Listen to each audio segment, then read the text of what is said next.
Toxic mold inside of vehicles is a bigger threat than you probably realize, but there are preventative programs out there that can help protect your fleet and your drivers. So in addition to toxins that are produced by molds and bacteria, you'll also get environmental contamination, such as diesel fumes, other sorts of perhaps chemical substances, that sort of thing. What we find is that those types of toxins tend to be transitory, right? So it'll be in, you'll inhale it, but then it dissipates and it's gone, typically with airflow in the business.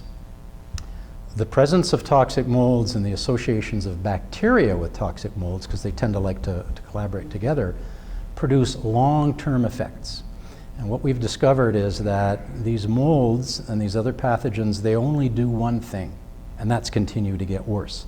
So if you don't act on it, you are going to continue to get a worsening situation. So what we do with respect to for fleet managers and what we're doing here at NAFA INE is two things. First of all, we're creating awareness, because this is not a well understood situation. It's not well understood because the media has only started to pay attention to it given that the trends are worsening and the science is starting to produce consumable information. But at the same time, there are things that fleet managers can do. And the best policy is always an offensive policy when it comes to this stuff.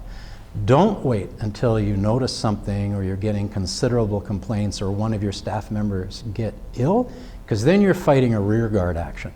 The best policy in containing this is a preventative policy. So we coach all of our clients with respect to, there's a two-step way of approaching this.